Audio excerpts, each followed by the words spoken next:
Inflammatory arthritis হলো rheumatoid arthritis. এটা সম্পর্কেই বিস্তারিত বলার চেষ্টা করব। আর হলো নন ইনফ্লামেটরি আর্থ্রাইটিস হলো অস্টিও আর্থ্রাইটিস কমনেস্ট। আর কমনেস্ট ইনফ্লামেটরি আর্থ্রাইটিস হলো রিউমাটয়েড আর্থ্রাইটিস। এটা প্রশ্নটা আমি মাঝে, মাঝে জিজ্ঞেস করি স্টুডেন্টদের। তো একটু খেয়াল রাখবেন। তো আমরা শুরু করি না, হ্যাঁ? ৬-৭ বেজে গেছে। স্টার্ট করি। আপনারা একটু শোনেন। আর মাঝখানে যদি কোনো প্রশ্ন মনে উদয় হয় সাথে, সাথে জিজ্ঞেস করে ফেলবেন। কোনো সমস্যা নাই।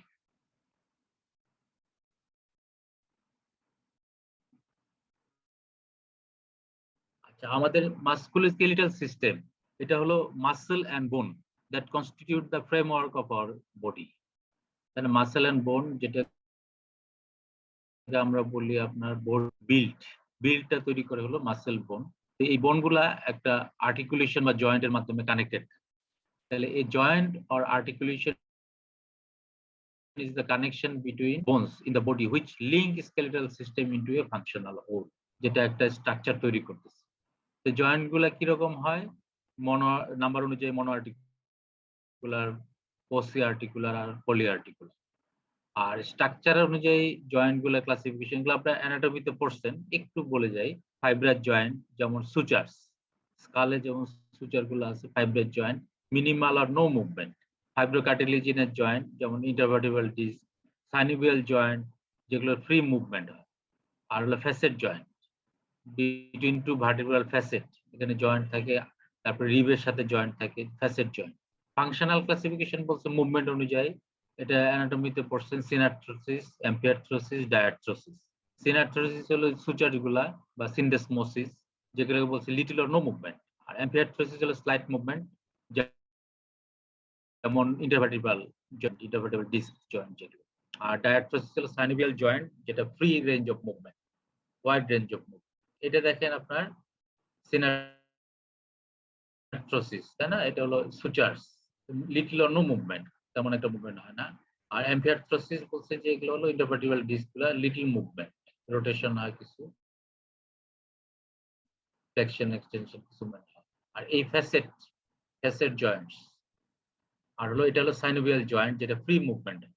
আমাদের ডিজিজ যেটা rheumatoid arthritis, osteoarthritis, this are the disease of this আপনার ফ্রি মুভমেন্ট, যেটা ডায়াথ্রোসিস, তাই না? এটা হলো synovial joints, disease of the synovial Joints.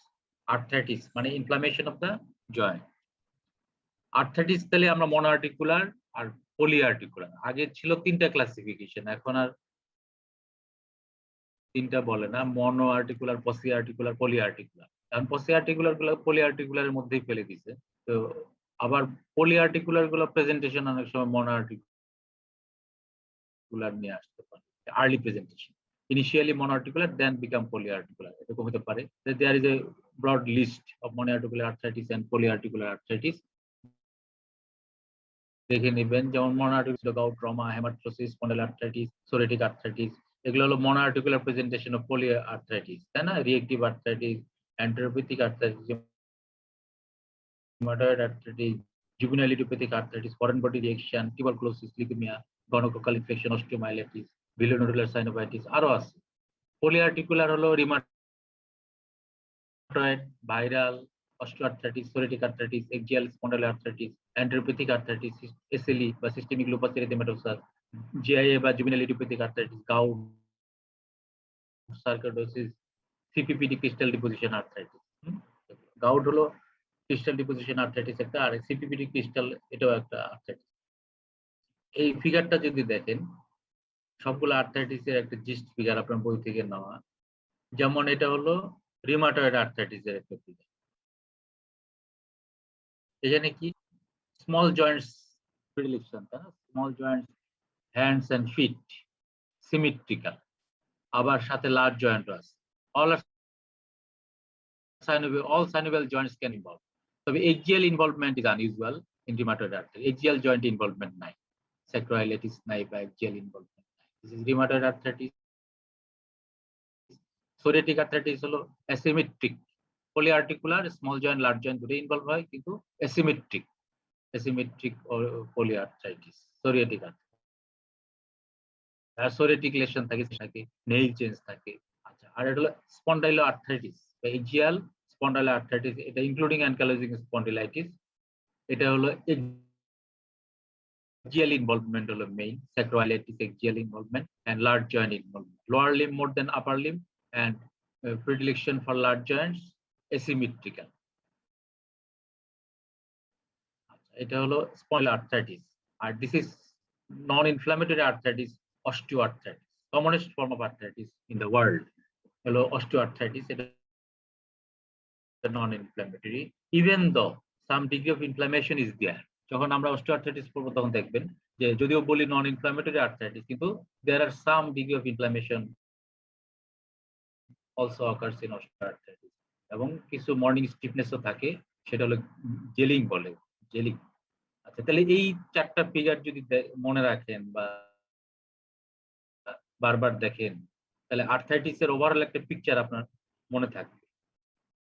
এটা খুব ফ্রিকোয়েন্টলি আস্কড কোশ্চেন এন্ড পরীক্ষায়ও আসে যে ইনফ্লামেটরি এবং নন ইনফ্লামেটরি আর্থ্রাইটিসের ডিফারেন্স কি। এটা আমি একটা চার্ট করার চেষ্টা করছি, এটা আপনারা একটু করে নেবেন। যেমন আমরা কয়েকটা পয়েন্ট খেয়াল করি যে এটা onset, morning stiffness, systemic feature, effect on activity and on symptom, worse time of the day, joint tenderness and swelling, ESR, CRP, biomarkers and ultrasound.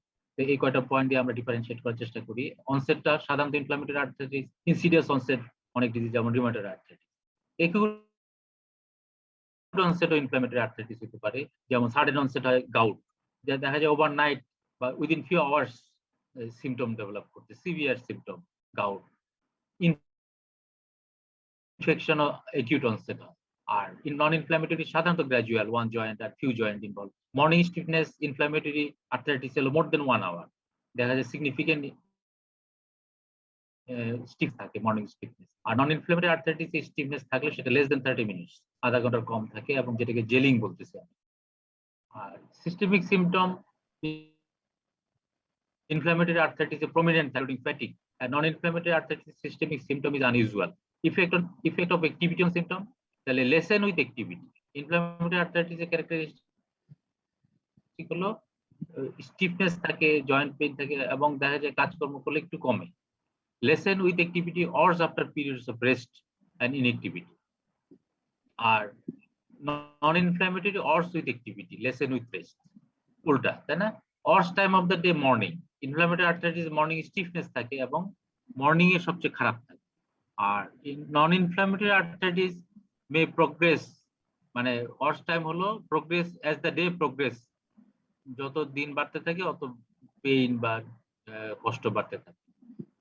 Joint line tenderness and swelling, inflammatory arthritis present, non inflammatory arthritis এ joint line tenderness swelling absent. আর আমরা ল্যাবরেটরিতে একটা simply অথবা word বেডসাইডে আমরা একটা ESR করে দেখতে পারি যদি কনফিউশন থাকে। ইএসআর করলে raised ESR inflammatory arthritis, not raised in the non inflammatory arthritis, ESR এবং সিআরপি এটা করতে পারি। বায়োমার্কার স্পেসিফিক ডিজিজ, রিউমাটয়েড হলে আমরা রিউমাটয়েড ফ্যাক্টর এন্টিসিসিপি অ্যান্টিবডি করব। আর এজিয়াল স্পন্ডাইল আর্থ্রাইটিস এর ক্ষেত্রে HLA-B27 এটা একটা সাপোর্টিভ এভিডেন্স ইনফ্লামেটরি। আর আল্ট্রাসাউন্ড অফ দ্য জয়েন্ট যদি আল্ট্রাসাউন্ড করি আমরা, early synovitis if there is confusion, এবং এটা operator dependent, skill person can detect synovial inflammation with ultrasound. These are the features differentiating inflammatory and non-inflammatory arthritis. এগুলো সবাই খুব মুখস্থ করে ফেলবেন এবং মনে রাখবেন। Frequently asked and frequently encountered problem, and practical life এও আপনি ইনফ্লামেটরি নন ইনফ্লামেটরি ডিফারেন্সিয়েট করা অনেক সময় ডিফিকাল্ট হয়। এই নলেজ আপনাকে হেল্প করবে two differentiate inflammatory from non inflammatory arthritis. এবং রিউমাটয়েড আর্থ্রাইটিস এর কিছু কি পয়েন্টস আমরা শুরুতে বলে নিই, সেটা হলো insidious onset, morning stiffness, joint pain, symmetrical polyarthritis, predilection for small joints of the hands and feet. Deformity is common in progressive disease. Radiographic feature থাকে কি, juxta-articular osteoporosis, মানে periarticular osteoporosis বা osteopenia on X-ray, joint erosion, joint space narrowing. R rheumatoid factor anti-CCP antibody positive in 70 to 80% patients. These are the key features. Extra-articular feature থাকে কি? Subcutaneous nodule, interstitial lung disease, pleural effusion, pericarditis, splenomegaly, leukopenia, scleritis, vasculitis. এগুলো হলো common extra-articular features. তাহলে gist feature গুলো হলো যে insidious onset, morning stiffness, joint pain, symmetrical polyarthritis, predilection for small joint of the hand, feet, deformities common in progressive disease. Radiographic feature হলো just articular osteopenia, osteoporosis, joint erosion, joint space narrowing, and rheumatoid factor NTCCD positive in 70 to 80% patients. R extra articular common feature গুলো হলো subcutaneous nodule, interstitial lung disease, pleural effusion, pericarditis, splenomegaly, leukopenia, scleritis, vasculitis.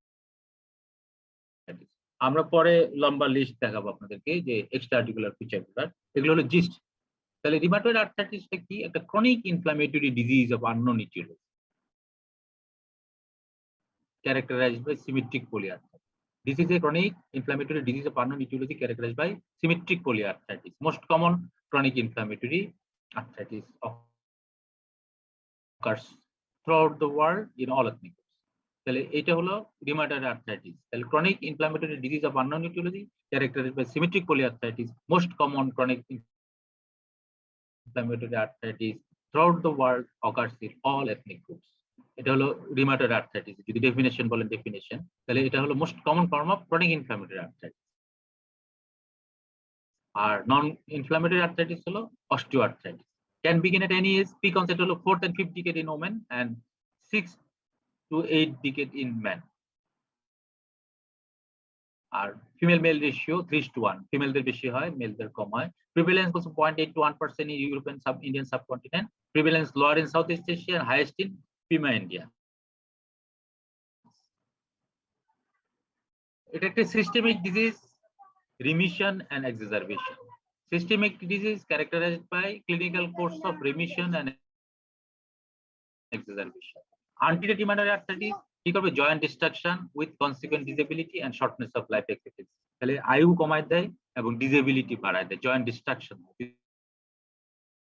Untreated থাকে, infective disease. গত এক দশকে বা last 1 decade there are improvement in the management of rheumatoid arthritis. অনেক রকমের biological agents and disease modifying drug improvement হওয়ার জন্য disability is minimum এবং ডিস্ট্রাকশন আগে যেমন হয়তো এখন early aggressive treatment lessens the disability. Persistently active rheumatoid arthritis articular cartilage and bone destruction. সেজন্য স্ট্র্যাটেজি হলো it is vital to diagnose treat this disease early before aggressive damage ensure. Aggressive damage হওয়ার আগেই aggressive treatment করতে হবে। এটা হলো strategy, যে কারণে ডিসেবিলিটি এখন অনেক কম। রিউমাটয়েড আর্থ্রাইটিস জয়েন্ট ডিস্ট্রাকশনের রেটও অনেক কম, আগে অনেক বেশি ছিল। আগে কনজারভেটিভ অ্যাপ্রোচ ছিল যে ইনিশিয়ালি মাইল্ড লো ডোজে শুরু করেন, মাইল্ড ট্রিটমেন্ট, তাই না, এরকম ছিল। এখন হলো শুরু করেন বেশি ডোজ দিয়ে, অ্যাগ্রেসিভ ট্রিটমেন্ট। এই কারণে disability is now minimum now it is. এটা কমপ্লেক্স ডিজিজ। যদি আমরা প্যাথোফিজিওলজি দেখি, রিউমাটয়েড আর্থ্রাইটিস এ কমপ্লেক্স ডিজিজ, একটা ইমিউনোলজিক্যাল mediated এবং there is genetic predisposition and environmental factors. The genetically predisposed person, environmental trigger produces the disease. The environmental trigger হতে পারে infectious agent, smoking and other environmental factors এবং অনেকগুলো মানে specific point out করা যায় নাই still now. Single pathogen যে এটাই করে এরকম আইডেন্টিফাই করা যায়, যদি করা যায় সেক্ষেত্রে management will be more upgraded. তাহলে স্ট্রংগেস্ট অ্যাসোসিয়েশন হলো HLA, জেনেটিক অ্যাসোসিয়েশন হলো HLA, হিউম্যান লিউকোসাইটিক অ্যান্টিজেন। এটার সাথে স্ট্রংগেস্ট অ্যাসোসিয়েশন, তার মধ্যে কিছু লোকাই আছে HLA DR beta 1, HLA B, HLA DP beta 1, এই কয়টা location most commonly associated in rheumatoid arthritis. এখানে বলছে 5 অ্যামাইনো অ্যাসিড সিকোয়েন্স একটা থাকে যেটাকে বলছে শেয়ার্ড এপিটোপ। তো environmental stimulus such as infection যখন ঢুকে তখন জেনেটিক্যালি সাসেপ্টেবল ইন্ডিভিজুয়ালে প্রোটিন আপনার ইমিউনোজেনিক হয়ে যায়, প্রোটিন মডিফাইড হয়, লাইক সাইট্রোলিনেশন। সাইট্রোলিনেশন আমরা যেটা বলছি সাইক্লিক সাইট্রোলিনেটেড পেপটাইড, যেটা আমরা ইনজেক্ট করি। তো এই জিনিসটা আপনার সাইট্রোলিনেশন হওয়ার জন্য protein become immunogenic. This protein is processed and prepared by antigen presenting cells such dendritic cell to the আপনার T cell, তখন T cell become activated. তারপর বলছে যে T cell become activated, তখন T cell cytokines করে, তারপরে B cell কে activate করে প্লাজমা সেল তৈরি করে এবং প্লাজমা সেল প্রডিউস করে অ্যান্টিবডি। প্রেগন্যান্সিতে রিমিশন হতে পারে, infiltration of synovial membrane infiltration থাকে বিভিন্ন সেল, ইনফ্লামেটরি সেল, তার মধ্যে lymphocytes, plasma cell, dendritic cell, macrophage. এখানে কি role play, important role play করে প্যাথোজেনেসিসে হলো CD4 T cell and B cell, যেটা আমরা একটু ফিগার পরে দেখেন। লিম্ফয়েড ফলিকুল হয় সাইনোভিয়াল মেমব্রেনে, টি সেল তৈরি করে সাইটোকাইনস, বি সেল তৈরি করে প্লাজমা সেলে কনভার্ট হয়ে অ্যান্টিবডি তৈরি করে। এটা আপনার ইমিউনোলজিতে পড়ছেন। বি সেল স্টিমুলেটেড হয়, converted to plasma cell and produces antibody. এই antibody including rheumatoid factor, anti CCP antibody, এই অ্যান্টিবডি গুলো তৈরি হয় যেগুলো আপনার ভাস্কুলাইটিস করে এবং জয়েন্ট ডিস্ট্রাকশন ভূমিকা রাখে। সাইনোভিয়াল ম্যাক্রোফেজেস আর অ্যাক্টিভেটেড TNF এবং ইন্টারফেরন গামা। সাইনোভিয়াল ম্যাক্রোফেজ কি দিয়ে অ্যাক্টিভেটেড হয়? TNF, ইন্টারফেরন গামা, যেটা টি সেল তৈরি করে। টি সেল অ্যাক্টিভেটেড হয়ে এই সাইটোকাইন গুলো তৈরি করতেছে, এই সাইটোকাইন গুলা আপনার ম্যাক্রোফেজকে অ্যাক্টিভেট করতেছে, ম্যাক্রোফেজ তখন আবার সাইটোকাইন তৈরি করছে। There will be positive feedback loop, যেটা একটা সাইটোকাইন সেটিং আপে পজিটিভ ফিডব্যাক লুপ, এটা একটা লুপ তৈরি হচ্ছে স্টিমুলেশনের মাধ্যমে, একদম পারপিচুয়েট করতেছে আপনার ইনফ্লামেশনটা। Synovial fibroblast proliferate causing synovial hypertrophy, producing matrix, metalloproteinase, proteinase, ADMTase, and which degrade soft tissue and cartilage. তাহলে synovial fibroblast proliferate হয়ে আপনার এই ইনফ্লামেটরি মার্কার গুলো তৈরি করতে, জয়েন্ট এবং সফট টিস্যু কার্টিলেজ ডিস্ট্রাকশন করতেছে, ডিগ্রেড করতেছে। Prostaglandin nitric oxide inflamed synovium থেকে তৈরি হচ্ছে, that lead to swelling and pain. Nitric oxide vasodilation করে, সোয়েলিং করে এবং পেইন করতেছে প্রোস্টাগ্ল্যান্ডিন এবং nitric oxide. Systemic release interleukin 6, সাইটোকাইনের মধ্যে একটা ইন্টারলিউকিন 6 আছে, যেটা আপনার লিভারকে স্টিমুলেট করতেছে to produce acute phase reaction, যেটা সিস্টেমিক সিম্পটমের জন্য responsible. triggers the production of acute phase protein by the liver. At the joint inflamed synovium there is formation of pannus, granulation tissue formation হচ্ছে, pannus formation হচ্ছে, that directly invade the bone and cartilage and causes joint erosion বা destruction. আর কি pathogenic factor in bone erosion একটা হলো পেরিআর্টিকুলার osteoporosis, সেটা কে করতেছে? Osteoclast অ্যাক্টিভেশনের মাধ্যমে। Osteoclast activation হচ্ছে দুইটা জিনিসের মাধ্যমে, একটা হলো র্যাঙ্কেল আর একটা হলো monocyte colony stimulating factor. RANKL is produced by the আপনার টি সেলস, আর মনোসাইট কলোনি স্টিমুলেটিং ফ্যাক্টর যেটা তৈরি হচ্ছে ফাইব্রোব্লাস্ট থেকে, that lead to activation of the osteoclast. Osteoclast activation results in bone erosion and bone destruction. New blood vessel formation, there is angiogenesis by new blood vessel formation, inflamed synovium become highly vascular. আপনি ফিগারটা যদি দেখেন, এখানে আমরা ফিগারটা দেখাই যে genetically প্রিডিসপোজড person, আমরা বলছি HLA DR বা আদার লোকাই, এরা জেনেটিক্যালি প্রিডিসপোজড, এবং এনভায়রনমেন্টাল ফ্যাক্টর যেমন smoking, infection, infectious agent.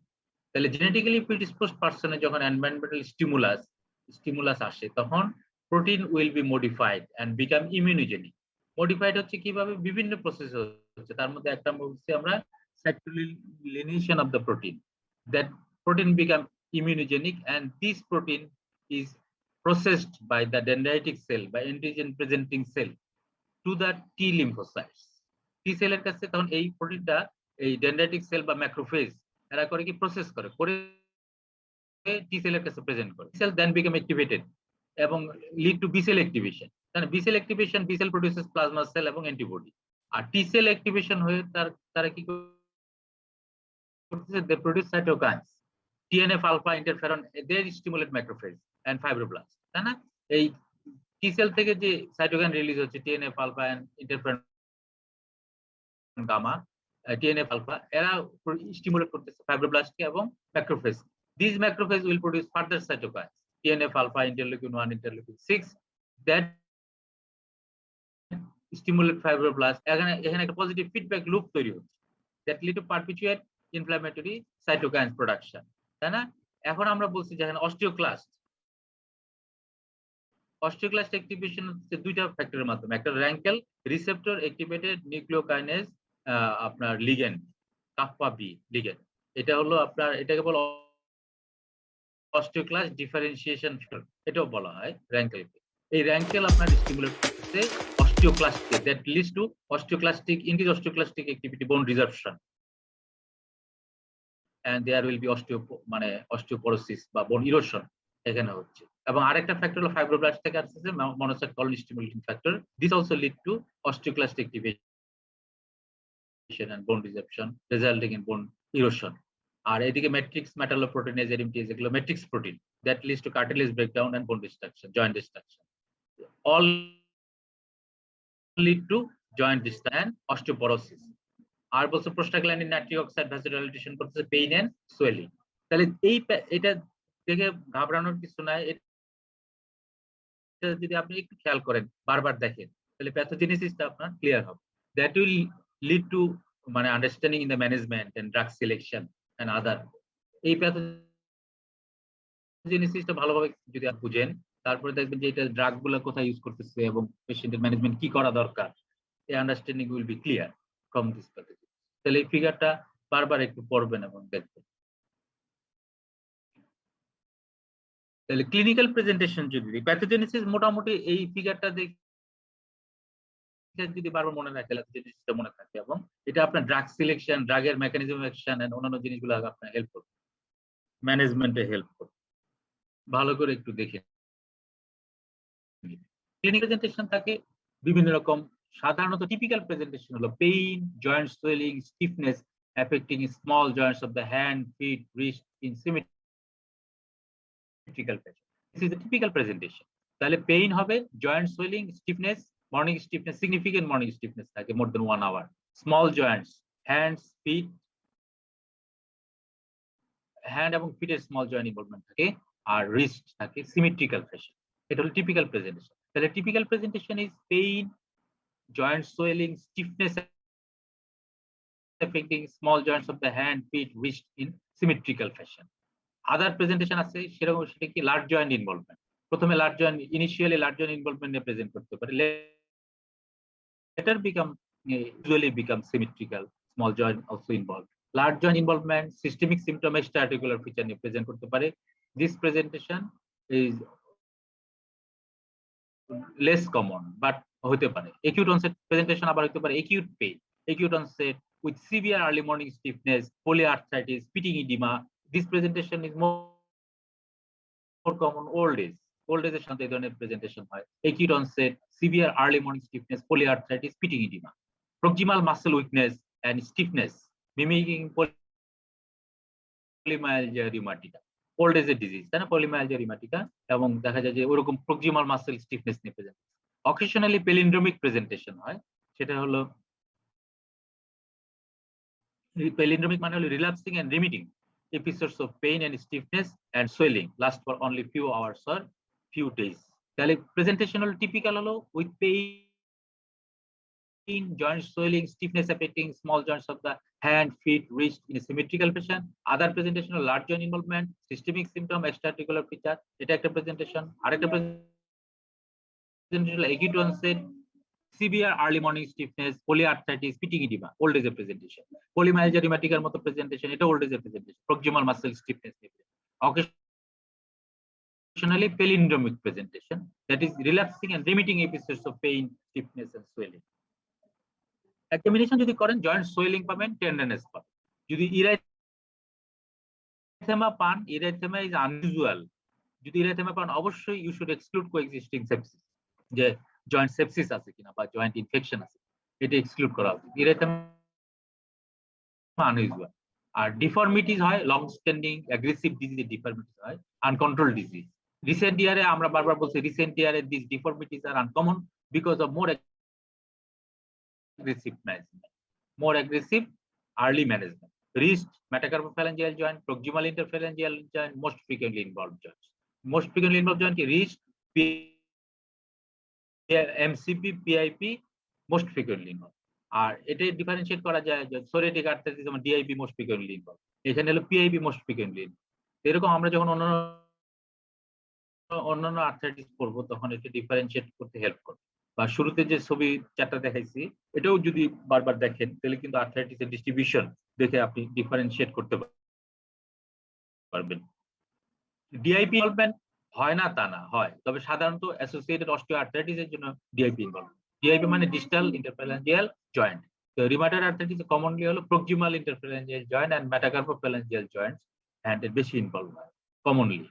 Flexor tenosynovitis is a hallmark, frequent hallmark of rheumatoid arthritis. Flexure tendon tenosynovitis leads to decreased range of motion, reduced grip strength, and trigger finger. এগুলো করে particular commonly হয় কি, একটা হলো common ulnar deviation of the fingers at metacarpophalangeal joints, swan neck deformity, boutonniere আর button hole deformity, and Z deformity of the thumb, মানে handed disease most commonly. ফুটেও কিছু ডিফর্মিটি হয়, সেগুলো আমরা পরে দেখাচ্ছি। তবে হ্যান্ড এবং আপার লিম্বের যে ডিফর্মিটি সেগুলো হলো ulnar deviation of the fingers result from subluxation of the metacarpophalangeal joint with subluxation and partial dislocation of the proximal phalanx. এটা হলো মেটাকার্পোফ্যালেঞ্জিয়াল, আমরা ছবি দেখাবো যে মেটাকার্পোফ্যালেঞ্জিয়াল জয়েন্টে সাবলাক্সেশন হয় এবং প্রক্সিমাল ফ্যালাংসটা সাবলাক্সেশন হয় অথবা partial dislocation. That results in ulnar deviation. আরেকটা হলো swan neck deformity. Swan neck deformity কিভাবে হয়? Hyper extension of the proximal interphalangeal joint. Proximal interphalangeal জয়েন্টটা হাইপার এক্সটেন্ডেড হয় এবং ডিস্টাল ইন্টারফ্যালেঞ্জিয়াল জয়েন্ট ফ্লেক্সিয়ন দেয়। এটা হলো সোয়ান নেক, মানে হাঁসের গলার মতো, তাই না? Swan neck deformity, hyper extension of the proximal interphalangeal joint or flexion of the distal interphalangeal joint results in swan neck deformity and button ear or buttonhole deformity. বোতামের যে ঘর, আমরা শার্টের বা জামার যে বোতাম লাগাই সেই ঘরের মতো ডিফর্মিটি, সেটা কি হয়? উল্টাটা হয়। প্রক্সিমাল ইন্টারফ্যালেঞ্জিয়াল জয়েন্ট থাকে ফ্লেকশন আর ডিস্টাল ইন্টারফ্যালেঞ্জিয়াল জয়েন্ট থাকে হাইপার এক্সটেনশন। এটা হলো বাটন ইয়ার বা বাটন হোল ডিফর্মিটি। আরেকটা হলো Z deformity of the thumb অথবা Z line deformity of the thumb. কি হয়?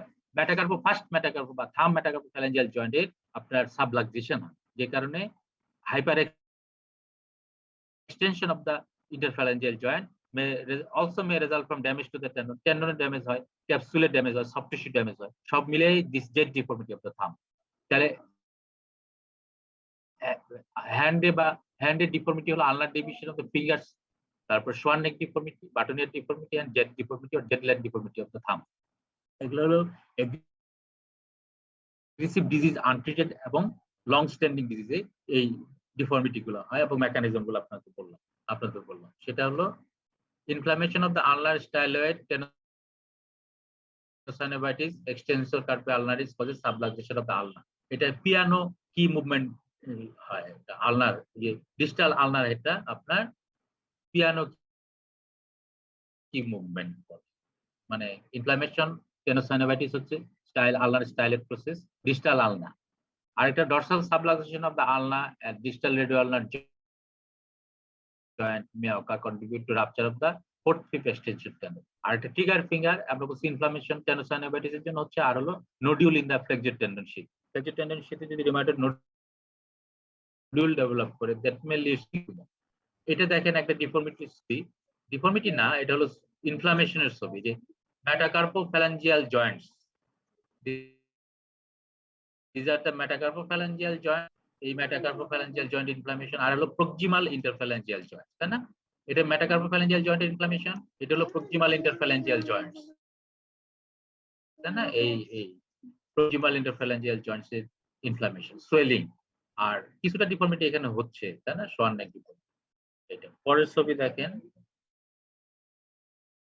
এই typical rheumatoid advance deformed rheumatoid hand, তাই না?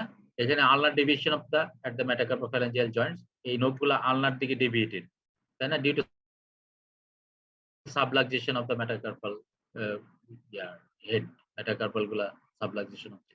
এখানে boutonniere deformity of the thumb, আর এখানে আলনার ডেভিয়েশন বলছি, আর সোয়ান নেক ডিফর্মিটি, ডিস্টাল ইন্টারফ্যালেঞ্জিয়াল জয়েন্টের ফ্লেকশন, প্রক্সিমাল ইন্টারফ্যালেঞ্জিয়াল জয়েন্টের hyper extension, distal Schwann neck deformity. এটা আলনার ডেভিয়েশন অফ দ্য ফিঙ্গার্স, এটা হলো বাটন ইয়ার বাটন হোল ডিফর্মিটি। আরেকটা ফিগার দেখেন, এটা হলো ulnar deviation of the finger. এই Finger proximal metacarpophalangeal joint inflammation, and there is ulnar deviation of the finger. এই finger গুলো আলনার দিকে ডেভিয়েটেড, ল্যাটারালি ডেভিয়েটেড। এই সাবলাক্সেশন, জয়েন্ট সাবলাক্সেশনের জন্য আলনার ডেভিয়েশন অফ দ্য ফিঙ্গার্স। আর ফুটে কিছু ডিফর্মিটি হয় যেটা আমরা বলছি কক আপটো ডিফর্মিটিস। কক আপটো ডিফর্মিটিস এটাকে হ্যামারটো বলে। হ্যামারটো হাতুড়ির মতো আঙ্গুল নখগুলা হাতুড়ির মতো হয়, ফ্লেকশন হয়ে, এটাকে বলছি cock up toe deformity or hammer toe deformity. Subluxation of the metatarsophalangeal joints of the feet. ফিটের মেটাটার্সোফ্যালাঞ্জিয়াল জয়েন্ট সাবলাক্সেশন হয় এবং ওয়েট বিয়ারিং করে, ওই যে পায়ে চাপ পড়ে, এবং ওই মেটাকার্পাল হেডে আপনার ক্যালোসিটি এবং বার্সা সেকেন্ডারি অ্যাডভেন্টিশিয়াস বার্সা এবং ক্যালোসিটি ডেভেলপ করে মেটাকার্পাল হেড গুলোতে, সাইটেড মেটাকার্পাল হেডস। তাহলে subluxation of the metatarsophalangeal joints of the feet causing pain on weight bearing on exposed metatarsophalangeal head and development of secondary adventitious bursa and callosities. আর hind ফুটে পিছনের পায়ে কি হয়? Deformity, valgus deformity, মানে পাটা ছড়ায় যায়, ভালগাস ডিফর্মিটি হয়। ক্যালকেনিয়াস কিসে হয়? Result damage from the ankle joint and subtalar joint. Ankle joint subtalar joint ড্যামেজের জন্য ভালগাস ডিফর্মিটি হয়। আরেকটা হলো loss of longitudinal arch of the foot, flat foot তৈরি হয়। টিবিয়াল পোস্টেরিয়র টেন্ডন রাপচার হওয়ার জন্য loss of longitudinal arch of the popliteal cyst ও বেকার সিস্ট, এটা সাইনোভিয়াল সিস্ট, এখানে ওয়ান ওয়ে ভালভের মতো তৈরি হয় এবং সিস্টটাকে ফ্লুইড রিটার্ন করে না জয়েন্টে। এজন্য সিস্টটা অনেক সময় প্রেসারে রাপচার হয়ে যেতে পারে, রাপচার হয়ে that mimic pain and swelling, মিমিকিং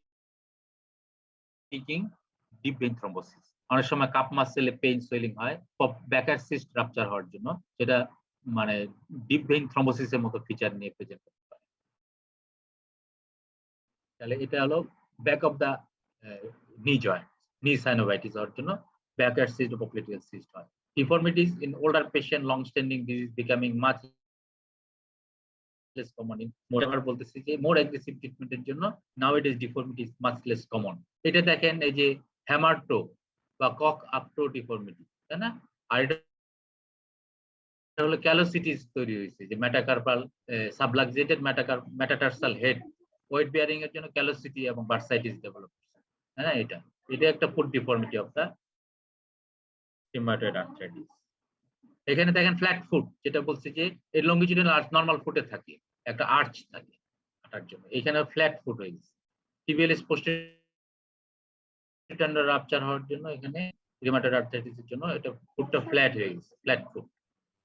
loss of longitudinal arch lead to flat foot. This are various deformity, যে কক আপটো ডিফর্মিটি বা হ্যামারটোজ। এখানে দেখেন এই যে ভালগাস ডিফর্মিটি হয়েছে হাইন্ড ফুটে, ফর ফুটে কক আপটো ডিফর্মিটি, একটা কমপ্লেক্স ডিফর্মিটি হয়েছে পুরা পায়ে। এটাতে দেখেন ক্যালোসিটি দেখা যাচ্ছে, ক্যালোসিটি বার্সাইটিস। এখানে আবার কক আপটো ডিফর্মিটি আছে, এটাতে কক আপটো ডিফর্মিটি আছে, এই যে ডেভিয়েশন আছে। এটা একটা complex deformity, hind foot, for foot, flat foot, সব ডিফর্মিটির মধ্যে কম্বিনেশন আছে। এখানে আপনার ফর ফুটের ডিফর্মিটিটা বেশি, এটা তো তাই। These are the foot deformities of the rheumatoid arthritis. The diagnosis, আমরা কিছু ডায়াগনস্টিক ক্রাইটেরিয়া আছে, আমেরিকান রিউমাটয়েড অ্যাসোসিয়েশনের ডায়াগনস্টিক ক্রাইটেরিয়া আছে। সেই ক্রাইটেরিয়ার মধ্যে কিছু পয়েন্ট সেগুলো আপনি রাখবেন, মনে রাখবেন। Joint affected, serology, duration of symptom, acute phasing. এই চারটা পয়েন্ট আপনার ডায়াগনস্টিক ক্রাইটেরিয়াতে ইনভলভ। সেটা হলো joint affected, serology, duration of symptom, acute phase reaction. তাহলে জয়েন্ট এফেক্টেড বলতে ওয়ান লার্জ জয়েন্ট যদি ইনভলভ থাকে, যেটা আমরা বলছি অনেক সময় মানে আর্টিকুলার বা অলিগো আর্টিকুলার প্রেজেন্টেশন থাকে, মনো আর্টিকুলার প্রেজেন্টেশন থাকে শুরুতে, তাহলে ওয়ান লার্জ জয়েন্ট ইনভলভ থাকলে 0, 2 to 10 লার্জ জয়েন্ট যদি থাকে তাহলে 1। দেন লার্জ জয়েন্টের ভ্যালু কত কম, 10টা লার্জ জয়েন্ট থাকলো মার্ক হলো 1, কিন্তু স্মল জয়েন্ট যদি 3টা থাকে তাহলে মার্ক 2, আর স্মল জয়েন্ট যদি 4 থেকে 10টা থাকে তাহলে 3, আর যদি লার্জ জয়েন্ট মানে টোটাল জয়েন্ট যদি 10টা ইনভলভ থাকে, এর মধ্যে একটা যদি স্মল জয়েন্ট থাকে তাহলে পয়েন্ট হলো 5। তাহলে এটা মনে রাখবেন যে 1 লার্জ জয়েন্ট হলো 0, 2 to 10 লার্জ জয়েন্ট হলো 1, 1 to 3 স্মল জয়েন্ট হলো 2, আর 4 to 10 small joints 3 and 10 joints including single বা one small joint, at least one small joint 5. R serology হলো নেগেটিভ, serology হলো 0, পজিটিভ উইক পজিটিভ হলো 2 আর স্ট্রং পজিটিভ হলো 3। serology মানে rheumatoid factor এবং anti-CCP antibody. যদি negative থাকে 0, উইক পজিটিভ থাকলে 1 2 আর হলো স্ট্রং পজিটিভ থাকলে 3। আর ডিউরেশন লেস দেন 6 উইক হলো 0, মোর দেন 6 উইক। তাহলে ডিউরেশনটা একটা important point. More than 6 week duration আমরা সাধারণত এক্সপেক্ট করি ডায়াগনোসিসের জন্য। আর acute phase reactant ESR CRP elevated থাকলে 1 আর নরমাল থাকলে 0। তো normal ESR CRP does not exclude diagnosis. এবং রিউমাটয়েড আর্থ্রাইটিস এর ডায়াগনোসিস অফ ক্লিনিক্যাল ডায়াগনোসিস, তাই না? Clinical diagnosis, laboratory investigation will support diagnosis but not exclude the disease. তাহলে patient যদি স্কোর থাকে more than 6 or equal to 6, definite rheumatoid arthritis. এটা একটু খেয়াল রাখবেন। পয়েন্ট 4টা: joint affected, serology, duration of symptom and acute phase reactant diagnosis করবে। তাহলে এক্সট্রা আর্টিকুলার ফিচার, আমরা বলছি যে কিছু এক্সট্রা আর্টিকুলার ফিচার থাকে সিস্টেমিক, যেমন fever, weight loss, fatigue, respiratory infection, musculoskeletal muscle wasting, bursitis, tenosynovitis, osteoporosis. Haematological হলো anaemia, thrombocytopenia বা থ্রম্বোসাইটোসিস, ইসোনোফিলিয়া। লিম্ফেটিক হলো ফেল্টিস সিনড্রোম, স্প্লেনোমেগালি, নডিউল থাকতে পারে, রিউমাটয়েড নডিউল, যেখান থেকে সাইনাস ফিস্টুলা হতে পারে। অকুলার ইনভলভমেন্ট হলো স্ক্লেরাইটিস, ইপিস্ক্লেরাইটিস, আর ড্রাই আই বা কেরাটোকনজেক্টিভাইটিস সিকা, যেটাকে বলে যে ড্রাই আই। ভাস্কুলাইটিস হতে পারে digital arteritis, ulcer, mononeuritis multiplex, visceral arteritis, pyoderma জ্যাগনেটোসোম। কার্ডিয়াক ইনভলভমেন্ট হতে পারে pericarditis, myocarditis, endocarditis, even coronary vasculitis, granulomatous aortitis, pulmonary nodule, pleural effusion, fibrosing alveolitis, bronchiolitis, Kaplan's lung. Neurological involvement, spinal cord compression, compression neuropathies, peripheral neuropathy. These are the extraarticular features of. যদি figure দেখেন তাহলে একটু ভালো মনে থাকবে। ছবি থেকে যদি মনে রাখেন যে নিউরোলজিক্যাল ইনভলভমেন্ট থাকতে পারে আপনার, ওই রিস্ক হলো আপনার কর্ড কম্প্রেশন, যেটাকে বলছে যে আপনার ওই অডন্টয়েড প্রসেসের পিছনে যে ইয়া থাকে, লিগামেন্ট থাকে, সেটা রাপচার হয়ে যায় এবং সেটা অডন্টয়েড প্রসেস কর্ডকে কম্প্রেস করে ইনস্ট্যান্টেনিয়াস ডেথ হয়ে যেতে পারে। এই জন্য আর্থ্রাইটিস পেশেন্টের যদি নিউ অনসেট অক্সিপিটাল হেডেক থাকে, particularly electric shock like symptom থাকে, তাহলে সাসপেক্ট করতে হবে যে অ্যাটলান্টো এক্সিয়াল কোনো ইনভলভমেন্ট আছে কিনা, এক্সরে এমআরআই করে দেখা উচিত। চোখে বলছি স্ক্লেরাইটিস, ইপিস্ক্লেরাইটিস, কেরাটোকনজাংটিভাইটিস, এগুলো হইতে পারে। আবার ওরাল বলছে xerostomia, periodontitis, haematological anaemia, anaemia chronic disease, neutropenia, splenomegaly, Felty's syndrome, even leukaemia, lymphoma, pulmonary involvement, pleural effusion, pleural nodule, pulmonary nodule, interstitial lung disease, pulmonary vasculitis, organizing pneumonia. Cardiac বলছে pericarditis, myocarditis, ischemic heart disease, even arrhythmia, mitral regurgitation, aortic regurgitation হইতে পারে। renal membranous nephropathy হয়, secondary amyloidosis, renal involvement, amyloidosis হইতে পারে। vasculitis হয়ে GI involvement হতে পারে। osteoporosis একটা common complication of the বা extraarticular feature rheumatoid arthritis। endocrine হতে পারে hypoadrenal অ্যান্ড্রোজেনিজম, অ্যান্ড্রোজেন কমে যেতে পারে, হাইপোগোনাডিজম বা এরকম হতে পারে।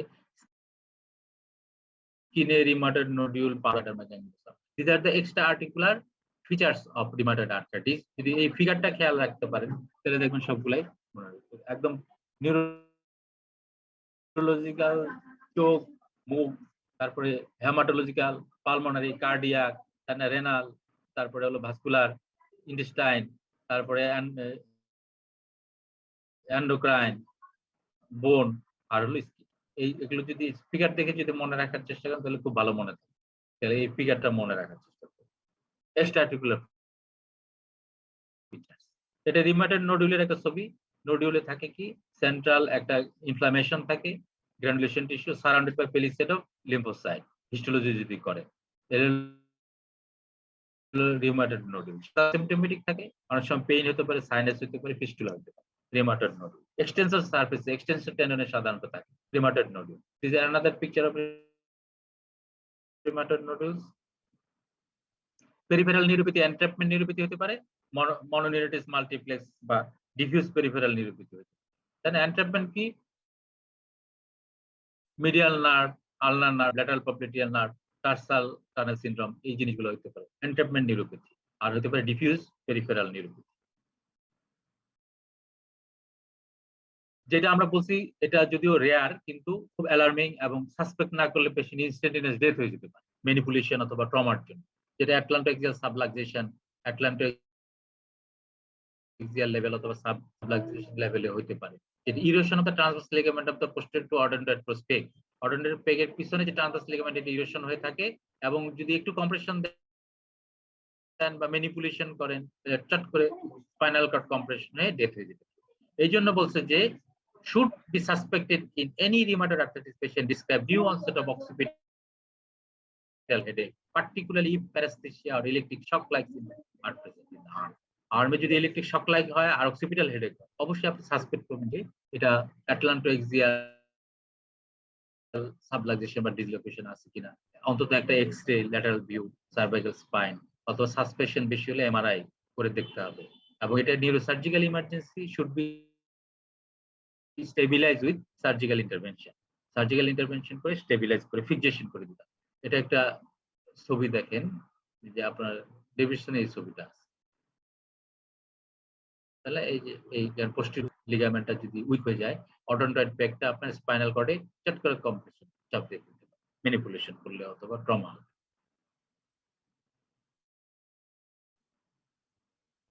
ডায়াগনোসিস অফ রিউমাটয়েড আর্থ্রাইটিস হলো ইনভেস্টিগেশন করেন হলো সাপোর্ট এবং ডায়াগনোসিস কনফার্ম করার জন্য। Diagnosis is clinical. Diagnosis of rheumatoid arthritis is essentially clinical. Investigation useful in confirming the diagnosis and assessing disease activity. TSR CRP বেশি থাকে, NTCCP antibody 70% পেশেন্টে পজিটিভ থাকে, rheumatoid factor 70% পেশেন্টে positive থাকে। হ্যাঁ, NTCCP rheumatoid factor এর মধ্যে NTCCP টা মোর specific. Ultrasound করলে আমরা সাইনোভাইটিস ডিটেক্ট করতে পারি এবং এটা অপারেটর ডিপেন্ডেন্ট। আর্লি যদি কনফিউশন থাকে আল্ট্রাসাউন্ড করে আমরা সাইনোভাইটিস। এক্সরে যদি করেন আর্লি এক্সরে সাধারণত কোনো চেঞ্জ থাকে না, এবং যদি জয়েন্ট ডিস্ট্রাকশন হয়, যেমন এই যে ইরোশন এবং ডিস্ট্রাকশন অফ জয়েন্ট, এখানে হলো পেরিআর্টিকুলার অস্টিওপেনিয়া আছে, আর হলো জয়েন্ট স্পেস ন্যারোইং, দেখেন আস্তে আস্তে অ্যাডভান্স হয়েছে। এটা তো একদম জয়েন্ট স্পেস প্রায় নাই, অল্প সামান্য। এবং পেরিআর্টিকুলার যে অস্টিওপরোসিস আছে, আর হলো জয়েন্ট ইরোশন, বোন ইরোশন আছে, ডিস্ট্রাকশন আছে। তাহলে এগুলো এক্সরেতে অ্যাডভান্স ডিজিজে জয়েন্ট ডিস্ট্রাকশন। যদি জয়েন্টে পেইন থাকে এবং জয়েন্ট ডিস্ট্রাকশন কতটুকু আছে এটা বোঝার জন্য আমরা এক্সরে করতে পারি। ডায়াগনোসিসের জন্য এক্সরে দরকার, তাই না? প্লেন এক্সরে এটা করতে পারি। নরমাল থেকে আর্লি স্টেজে অ্যাডভান্স ডিজিজে পেরিআর্টিকুলার অস্টিওপরোসিস, জয়েন্ট ইরোশন এবং জয়েন্ট স্পেস ন্যারোইং। আর যেটা বলছি যে এমআরআই করতে হবে যদি অ্যাটলান্টোএক্সিয়াল সাবলাক্সেশন চিন্তা করেন। আর একটা ডাজ এই স্কোরিং সিস্টেম, এটা হলো আমরা করি এটা ইয়ার জন্য। ডাজ মানে কি? Disease activity scoring system. এটা ডিজিজ অ্যাক্টিভিটি বোঝার জন্য, ট্রিটমেন্ট রেসপন্স বোঝার জন্য, এবং বায়োলজিক্যাল থেরাপি লাগবে কি লাগবে না এটা ডিসিশন নেওয়ার জন্য ডাজ স্কোরিং করা হয়। এটা করা খুব সহজ। এটা আপনি করবেন আগে হলো পেশেন্টের calculate the সোলেন joint, number of সোলেন joint, number of tender joint, ESR অথবা সিআরপি, আর পেশেন্ট গ্লোবাল মানে ওয়েলবিং। 0 হলো কমপ্লিট মানে ওয়েলবিং, আর 100 হলো অর্স্ট, তাই না? এইভাবে একটা অ্যানালগ, ভিজুয়াল অ্যানালগ স্কেল দিয়ে একটা অ্যাসেসমেন্ট করে এই পয়েন্টগুলো যদি আপনি ক্যালকুলেটরে দেন, সেটি ক্লিক করলে ডাস 28 ক্যালকুলেটর পাবেন। সেখানে দিলে আপনার স্কোরিং আসবে। স্কোরিং যদি মোর দেন 5.1 হয় হাই অ্যাক্টিভিটি, 2.6 to 5.1 হলো moderate activity, and less than 2.6 হলো রিমিশন। তাহলে এই যদি ইন্টারনেট ক্লিক করেন তাহলে এরকম একটা পেজ পাবেন। এই পেজে পেশেন্ট বসাবে tender, number of tender joint, number of সোলেন joint, এখানে ছবি করে দিতে পারে, অথবা এখানে বসাই দিলে ইএসআরটা বসাই দিবে, অথবা ইএসআর অথবা সিআরপি, আর হলো পেশেন্টের ওয়েলবিং 0 থেকে 100 পর্যন্ত, এর মধ্যে কোন একটা আন্দাজ করে বলবে যে কতটুকু তার ওয়েলবিং। এটা বসাইলে ক্যালকুলেটরে চাপ দিলে স্কোর আসবে। তাহলে মোর দেন 5.1 হলো হাই অ্যাক্টিভিটি, 2.6 to 5.1 হলো মডারেট অ্যাক্টিভিটি, লেস দেন 2.6 হলো রিমিশন। ডাস 28 স্কোর ক্যালকুলেশন ওয়েবসাইটে ক্যালকুলেটর করবেন এবং ডিসিশন নেবেন যে আপনি ওই ডিজিজ কমতেছে কিনা, ডিজিজ মডিফাইং ড্রাগ আর অ্যাড করতে হবে কিনা, বায়োলজিক্যাল এজেন্ট দিতে হবে কিনা, এইটা ডাস 28 স্কোর। ট্রিটমেন্টের গোল হলো suppress inflammation, control of symptom, prevent joint damage. Inflammation কমাবেন, সিমটম কমাবেন, আর হলো জয়েন্ট ড্যামেজকে প্রিভেন্ট করবেন। This are the aim of treatment. Pharmacological, non pharmacological treatment. Pharmacological treatment হলো disease modifying anti rheumatic drugs, DMRD সংক্ষেপে বলে। Disease modifying anti-remetic drugs should be used in all patients as the improves outcome. তাই না? First ডায়াগনোসিসে prednisolone দিবেন inflammation কমানোর জন্য 30 milligram daily, gradually ট্যাপার করবেন over 12 weeks আপনি দিবেন। আর এদিকে আপনার ডিজিজ মডিফাইং ড্রাগের ডোজ বাড়াবেন আর প্রেডনিসোলনের ডোজ কমাবেন। যদি অ্যালগরিদমটা দেখেন তাহলে দেখেন নিউ ডায়াগনোসিস হওয়ার রিউমাটয়েড আর্থ্রাইটিস ডায়াগনোসিস হওয়ার পরে ডিজিজ মডিফাইং শুরু করবে এবং ডোজ ইনক্রিজ করবেন ওভার 12 উইকস। আর সাথে প্রেডনিসোলন শুরু করলেন, সেটা ডোজ ডিক্রিজ করবেন ওভার 12 উইকস। তাহলে এই ম্যাথোট্রিক্সের ডোজ বাড়াবেন, প্রেডনিসোলন ডোজ কমাবেন। আর ডাস সাথে সাথে ডাস 28 স্কোর করে করে দেখবেন ইমপ্রুভমেন্ট। যদি সিগনিফিকেন্ট ইমপ্রুভমেন্ট না হয় তাহলে you should add other disease modifying drugs. Common combination হলো সালফাসালাজিন, হাইড্রক্সিক্লোরোকুইন। কমন কম্বিনেশন, অন্য ড্রাগও কম্বিনেশন ইউজ করা যায়। আমরা যদি ড্রাগের লিস্ট দেখি তাহলে বলতে পারবো যে আরো ড্রাগ ইউজ করা যায়। তাহলে এটা ইউজ করবেন। আর যদি ইমপ্রুভমেন্ট থাকে কন্টিনিউ ট্রিপল থেরাপি। আর যদি ইমপ্রুভমেন্ট পুরোপুরি হচ্ছে না, লো ডোজ স্টেরয়েড অ্যাড করবেন। আর যদি ইমপ্রুভমেন্ট না হয়, সিগনিফিকেন্ট ডিসেবিলিটি থেকেই যাচ্ছে, you should add biological agent. Disease modifying drug গুলা দেখেন methotrexate, sulfasalazine, hydroxychloroquine, leflunomide, azathioprine, apremilast, tofacitinib, baricitinib, cyclophosphamide, mycophenolate, mofetil, gold, penicillamine, cyclosporine. These are the disease modifying drugs you can use in combination or alone. তাহলে এখানে আছে যে নতুন এগুলো হলো আপনার জ্যাক ইনহিবিটর, জ্যাক 2 ইনহিবিটর হলো টফাসিটিনিব, বারিসিটিনিব। Single use করা যায় অথবা along with other disease modifying drugs.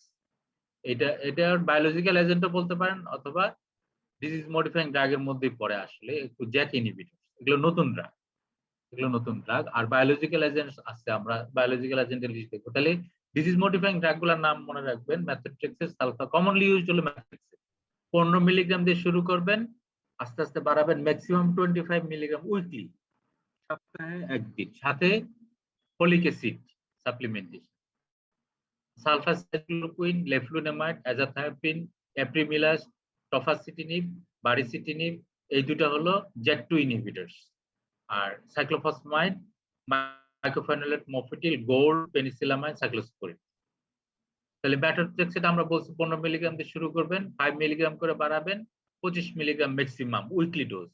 ম্যাথোট্রেক্সেট যদি ফেইল করে বা রেসপন্স ইনএডিকুয়েট থাকে, you should add other drugs. Combination আমরা বলছি ট্রিপল ড্রাগ, সালফাসালাজিন, হাইড্রোক্সিক্লোরোকুইন। তাহলে ম্যাথোট্রেক্সেট, সালফাসালাজিন, হাইড্রোক্সিক্লোরোকুইন। এবং ট্রিপল ড্রাগেও যদি রেসপন্স অ্যাডিকুয়েট না হয়, you should add low dose steroid বা প্রেডনিসোলন। এন্ড তাতেও যদি রেসপন্স না করে, ডাস 25 যদি দেখেন, 28 যদি দেখেন, মোর দেন 5 থাকতেছে, you should try biological agents. তাহলে বায়োলজিক্যাল এজেন্টস হলো common biological agent, anti TNF agents. Anti TNF agent গুলা হলো কমন বায়োলজিক্যাল এজেন্ট, যেমন stabilise biological over 12 months or more, তারপর reduction of the dose consider করতে পারে। আর জ্যাক 2 ইনহিবিটর আমরা যেটা বলছি, জ্যাক ইনহিবিটরস, মানে এটা হলো টফাসিটিনিব আর নতুন ড্রাগ। এটা বায়োলজিক্যাল থেরাপির অল্টারনেট হিসেবে ব্যবহার করা যায় ডিএমআরডির সাথে কম্বিনেশনে অথবা alone. Rheumatoid arthritis chronic disease, DMRD biological therapy দিবেন। ট্রানজিয়েন্ট ফ্লেয়ার যদি হয়, ইন্ট্রাআর্টিকুলার স্টেরয়েড ইনজেকশন অথবা ওরাল শর্ট কোর্স স্টেরয়েড দেওয়া যেতে পারে। যদি কন্ট্রোল থাকার পরে মাঝে মাঝে ফ্লেয়ার হতে পারে, ওই সময় ট্রিটমেন্ট করবেন কি স্টেরয়েড। যদি সিঙ্গেল বা ফিউ জয়েন্ট ফ্লেয়ার হয় তাহলে ইন্ট্রাআর্টিকুলার স্টেরয়েড দিতে পারেন অথবা সিস্টেমিক স্টেরয়েড দিতে পারেন শর্ট ডিউরেশন। আর এগুলো হলো আপনার, আমরা বলছি যে কমন বায়োলজিক্যাল এজেন্ট হলো এনটিটিএনএফ এজেন্টস। এটানারসেপ্ট, ইনফ্লিক্সিম্যাব, অ্যাডালিমুম্যাব, সার্টোলিজুম্যাব, গেলিমুম্যাব, এগুলো হলো এনটিটিএনএফ। আরো আছে রিটুক্সিম্যাব, বেলিমুম্যাব, অ্যাবাটাসেপ্ট, টসিলিজুম্যাব, উস্টাকিনুম্যাব, সেকুকিনুম্যাব, ক্যানাকিনুম্যাব। ম্যাব, ম্যাব মানে কি monoclonal antibody. These are biological agent. সবগুলো দেখবেন ম্যাব বেশিরভাগ সেগুলো হলো বায়োলজিক্যাল এজেন্ট, মনোক্লোনাল অ্যান্টিবডির সংক্ষেপে বলা হচ্ছে ম্যাব, মনোক্লোনাল অ্যান্টিবডি। তাহলে এনটিটিএনএফ এজেন্টস আর কিছু আছে অন্যান্য এজেন্টস, যেমন রিটুক্সিম্যাব, বেলিনুম্যাব, অ্যাবাটাসেপ্ট, টসিলিজুম্যাব, উস্টাকিনুম্যাব, তারপরে সেকুকিনুম্যাব, অ্যানাকিনরা, তারপরে ক্যানাকিনুম্যাব। এগুলো দেখেন ছবি যদি দেখেন যে এখানে কাজ করতেছে অ্যাবাটাসেপ্ট, তাহলে ম্যাক্রোফেজের CD80 লিগেন্ডের এগেইনস্টে কাজ করতেছে অ্যাবাটাসেপ্ট। উস্টাকিনুম্যাব বলছে যে এরা ইন্টারলিউকিন 12, ইন্টারলিউকিন 23 এগেইনস্টে কাজ করে। তারপরে সেকুকিনুম্যাব, এনটিটিএনএফ এজেন্ট, এখানে যে অ্যানাকিনরা বা আদার ইনফ্লিক্সিম্যাব যেগুলো বললাম এগুলো হলো anti TNF agent. Interleukin 6 inhibitor tocilizumab, যেটা আমরা টসিলিজুম্যাব ইয়াতে ইউজ করতেছি, তাই না, কোভিডে ইউজ করতেছি।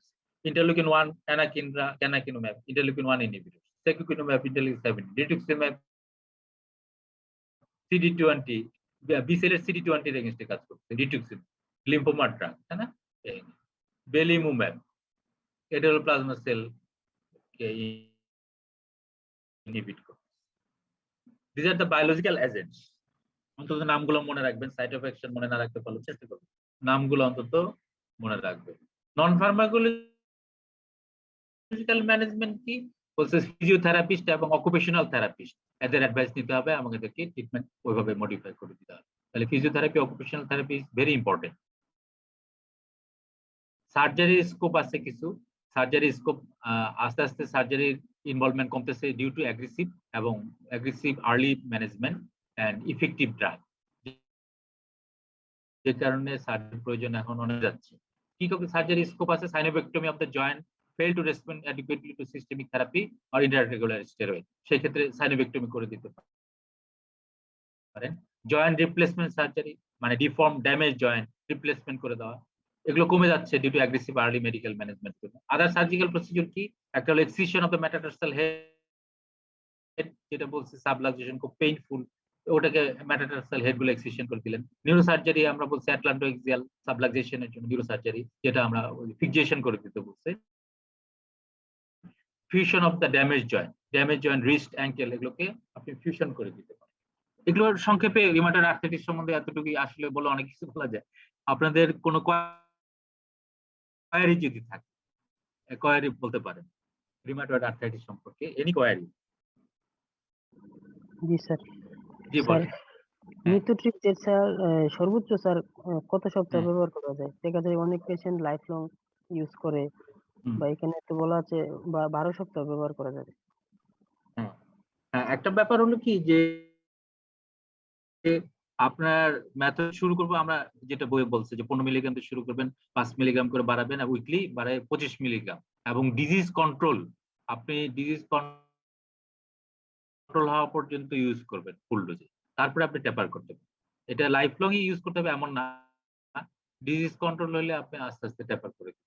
তবে ডিজিজ এই মনিটরিং করতে হয়, যেটা আমি এখানে উল্লেখ করি না, আসলে সময় কম। তো ট্রিটমেন্ট মনিটরিং এর জন্য আপনার যে মেথোট্রেক্সিন দিলে যেমন লিভার এনজাইম, তারপর রেনাল ফাংশন, আর হলো আপনার ব্লাড কাউন্ট, এটা মনিটর করা লাগে। আবার চেস্ট এক্সরেও মাঝে মাঝে করা লাগে অনেক সময়। পালমোনারি ফাইব্রোসিস যদিও রেয়ার কমপ্লিকেশন, এই 25 মিলিগ্রাম ডোজে সাধারণত হয় না, তারপরেও আপনার অনেক সময় লাগে, ফাইব্রোসিস হয়ে যেতে পারে। তাহলে এই মনিটরিং এ ফলো আপে এই ইনভেস্টিগেশন গুলো করে দেখা হয় যে blood count, serum creatinine, SGPT, আর হলো চেস্ট এক্স। আমরা রেনাল ফাংশন, লিভার ফাংশন আর চেস্ট এক্স দেখি ফলো আপে। লাইফ লং সাধারণত লাগে না, ডিজিজ অ্যাক্টিভিটি কমে যায়, মানে কন্ট্রোল হয়। এটা একটু মনিটরিং করা দরকার, ফলো আপ করা দরকার। এটা 12 উইকই যে লাগবে তা না, বেশিও লাগতে পারে, সেভারাল মান্থস অর ইয়ার্সও লাগতে পারে। তারপরেও অনেক এজেন্ট আছে যেটা আমরা কম্বিনেশন দিতে পারি। 12 উইকে যদি অ্যাডিকুয়েট রেসপন্স না হয়, you should add combination drug biological agent, তারপরে আপনার জ্যাক ইনহিবিটরস, সেভারাল অল্টারনেটিভস আছে যেগুলো আপনি ইউজ করতে। Good question. আর কোনো কোশ্চেন বলেন? স্যার হ্যাঁ, এখানে স্যার এর রিমোট ফ্যাক্টর যে স্যার টেস্ট করা হয়, এটা আর হচ্ছে এনটিসিসিপি সাথে একসাথে করা হয় নাকি স্যার? রিমোটেড ফ্যাক্টরটা পজিটিভ রিমাইন্ডার আসলে? ফ্যাক্টর এন্ড এনটিসিসিবি হ্যাঁ জি স্যার। অ্যাকচুয়ালি ডায়াগনস্টিক ভ্যালু আপনার তো স্কোরিং সিস্টেমে দেখলেন যে 1 পয়েন্ট পাবে যদি পজিটিভ হয়, নেগেটিভ হলে 0 হবে। কিন্তু negative result does not exclude the disease. Rheumatoid factor যদি পজিটিভ থাকে সাধারণত তার এনটিসিসিপিও পজিটিভ থাকে। যার এনটিসিসিপি পজিটিভ থাকে তার সাধারণত রিমার্ডেড ফ্যাক্টরও পজিটিভ থাকে। এখন আপনি যদি দেখেন যে আমরা অনেক সময় চিন্তা করি যে পেশেন্ট ইকোনমিক্যালি স্ট্যাটাসটা দেখি যে সলভেন্ট না, অনেক সময় রিমার্ডেড ফ্যাক্টর করে এনটিসিসিপি করি না, এটা কস্টলি ইনভেস্টিগেশন। তো আপনি যদি দুটাই করতে পারেন তাহলে ইউ উইল গেট সাপোর্ট, এটা করতে পারেন, অসুবিধা। কিন্তু পেশেন্টের ইকোনমিক স্ট্যাটাস খেয়াল করবেন যে এনটিসিসিপি করার চেয়ে যদি আপনার ডায়াগনোসিস অত যদি আর এ পজিটিভই থাকে বা নেগেটিভ থাকলে অসুবিধা নেই, ইএসআর বেশি আছে, আদার ক্রাইটেরিয়া আছে, ডায়াগনোসিস হয়ে যাচ্ছে, ক্লিনিক্যাল ডায়াগনোসিস, সেই ক্ষেত্রে আপনি কনসিডার করতে পারেন যে না করলেও চলে, সলভেন্ট পেশেন্ট হলে করে ফেলবেন। Thank you sir. আচ্ছা, একজন আমাকে একটু বলেন যে ইনফ্ল্যামেটরি এবং নন ইনফ্ল্যামেটরি আর্থ্রাইটিস এর ডিফারেন্স বলেন, তারপর আমরা শেষ করি। স্বতঃস্ফূর্ত বলেন। ইনসিডিয়াস। এই যে পয়েন্টগুলো উল্লেখ করে দিলাম আমি, কিন্তু এটা কিন্তু বইয়ে এরকম চার্ট করে নাই, আমি চার্ট করে দিচ্ছি আপনাকে। এটাও সবগুলো পয়েন্ট খেয়াল করবেন। হ্যাঁ, আচ্ছা, এখন কি স্কিন না সাইকিয়াট্রি? জি স্যার। স্যার হুম, বলেন। স্যার ওই যে প্রথমে একটা ছবি দেখেছিলেন 4টা জয়েন্টের আর্থ্রাইটিস এর একটা পার্থক্য চারটা, একটু হ্যাঁ সংক্ষেপে একটু হ্যাঁ বলেন হ্যাঁ হ্যাঁ। জি স্যার। এই যে দেখেন রিমাটয়েড আর্থ্রাইটিস দুই সাইডে হ্যান্ড জয়েন্ট ইনভলভমেন্ট সিমেট্রিক্যাল, তাই না? ফুট ইনভলভমেন্ট সিমেট্রিক্যাল, লার্জ জয়েন্টও আছে, সবগুলো সাইনোভিয়াল জয়েন্ট, তাই না? রিস্ট আছে, hand joint, small joint of the hand and feet, commonly rheumatoid arthritis. এখানে কোনো এক্সিয়াল ইনভলভমেন্ট নাই, স্যাক্রোয়াইলাইটিস নাই। আচ্ছা, সোরিয়াটিক আর্থ্রাইটিস। সোরিয়াটিক আর্থ্রাইটিস হলো asymmetrical, large joint involvement, small joint involvement আছে, কিন্তু asymmetrical, lower limb more than upper limb, তাই না? এগুলো হলো সেরোনেগেটিভ আর্থ্রাইটিস এর কমন ক্যারেক্টারিস্টিক, মানে অ্যাসিমেট্রিক্যাল ইনভলভমেন্ট। এখানে ইনভলভমেন্ট অ্যাসিমেট্রিক্যাল, স্যাক্রোয়াইলাইটিস হতে পারে সোরিয়াটিক আর্থ্রাইটিস। এবং এটার সাথে হলো সোরিয়াটিক আর্থ্রাইটিস ভালোভাবে বোঝা যায়, ড্যাকটাইলাইটিস থাকে, মানে আঙ্গুল ফোলা থাকে, ড্যাকটাইলাইটিস। আর হলো সোরিয়াটিক স্কিন লেশন থাকতে পারে, নেইল চেঞ্জ থাকে, সোরিয়াটিক নেইল চেঞ্জ। আচ্ছা, আরেকটা হলো spondyloarthritis, axial spondyloarthritis including ankylosing spondylitis. এটা তো নামেই বোঝা যায় যে স্পাইন ইনভলভ, এখানে এক্সিয়াল স্পাইন ইনভলভমেন্ট থাকে প্রিডোমিনেন্টলি, স্যাক্রোয়াইলাইটিস থাকে, এক্সিয়াল ইনভলভমেন্ট থাকে, and large joint, lower limb more than upper limb, কিন্তু লার্জ জয়েন্ট ইনভলভমেন্ট, এখানে স্মল জয়েন্ট ইনভলভমেন্ট নাই, এক্সিয়াল স্পন্ডাইল আর্থ্রাইটিস বা অ্যানকাইলোজিং স্পন্ডিলাইটিস। এখানে দেখবেন যে ওই যে কোশ্চেন মার্ক হয়ে যায়, স্পাইনটা ডিফর্ম হয়ে একদম যে পেশেন্ট হয়ে যায় প্রশ্নবোধক চিহ্নের মতো, ঘাড় আর উপরে তুলতে পারে না, এটা ডিফর্মিটি যখন কমপ্লিট হয়, ব্যাম্বু স্পাইন হয়, তাই না? Axial spondyloarthritis. আর অস্টিও আর্থ্রাইটিস হলো diffuse involvement, small joint, predominantly small joint, DIP যে ইনভলভ থাকে দেখবেন, অস্টিও আর্থ্রাইটিস এর ফিচার আছে। আবার large joint, hip knee involvement থাকে অনেকের বেশি, দেখবেন আমাদের দেশে নি ইনভলভমেন্ট খুব বেশি, নি অস্টিও আর্থ্রাইটিস খুব কমন। তাহলে এখানে স্মল জয়েন্টও ইনভলভ থাকতে পারে, এসিমিটি থাকে সাধারণত, ডিফিউজ ইনভলভমেন্ট থাকে, লার্জ জয়েন্টও ইনভলভ থাকে, স্পাইনও ইনভলভ থাকে, অস্টিও আর্থ্রাইটিস। যদিও বলি non inflammatory arthritis, commonest form of arthritis in the world, সারা বিশ্বে কমনেস্ট ফর্ম অফ আর্থ্রাইটিস হলো অস্টিও আর্থ্রাইটিস, এবং এটা হলো non inflammatory arthritis. Even though there is some degree of inflammation, আমরা যখন প্যাথোজেনেসিস পড়বো তখন দেখবেন যে কিছু ইনফ্লামেশন আছে। তাহলে এই চারটা ছবি আপনি ভালো করে যদি স্টাডি করেন, মনে রাখেন, তাহলে আর্থ্রাইটিস সম্বন্ধে একটা গ্রস আইডিয়া থাকে, ডিফারেন্সিয়েট করতে সুবিধা। আপনাদের নেক্সট ক্লাসে স্যার চলে আসছে মনে হয়, না নাকি আসছে?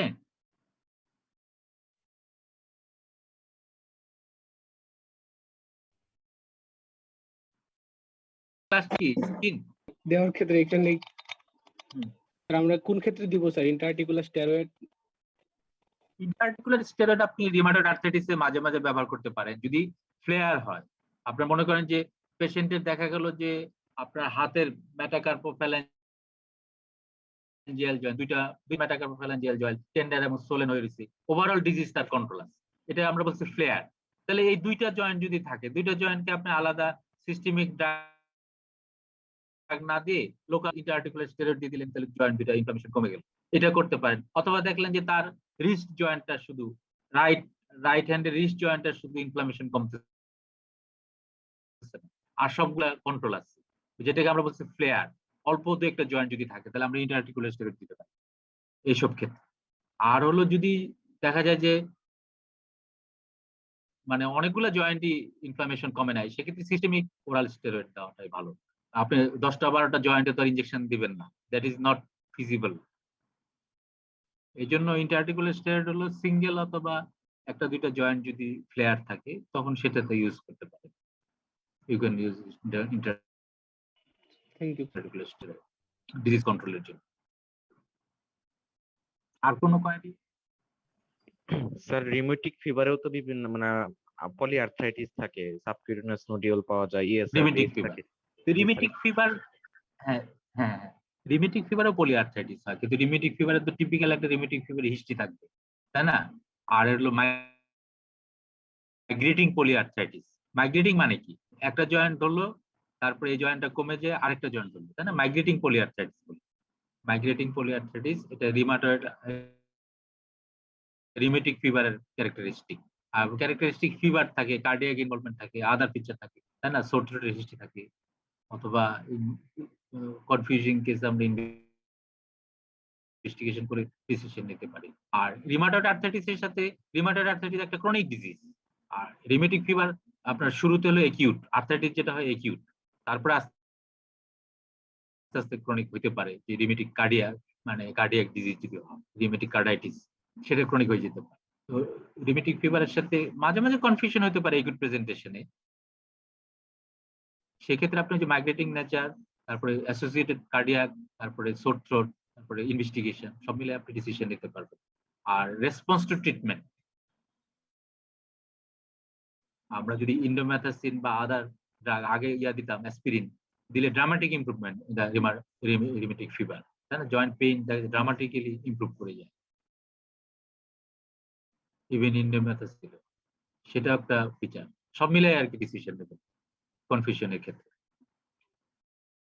আর কোনো কোশ্চেন? নামটা আসছে রিউমাটয়েড মানে রিউমেটিক লাইক, তাই না? রিউমাটয়েড মানে কি? লাইক রিউমেটিক, নামটা কিন্তু ওইখান থেকে উৎপত্তি, রিউমাটয়েড আর্থ্রাইটিস, মতো এরকম আর মতো, রিউমেটিক ফিভারের মতো। হ্যাঁ বলেন, অন্য কোনো প্রশ্ন থাকলে, অথবা আসছে কিনা, না আসলে আমরা আরেকটু আলাপ করতে পারি আপনাদের কোনো কোয়ারি থাকলে। পরীক্ষা দেবেন 27 তারিখ না কবে যেন?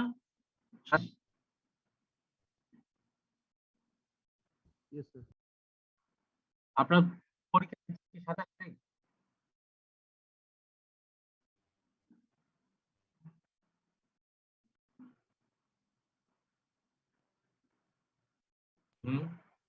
জি স্যার 27 তারিখ পরীক্ষা স্যার।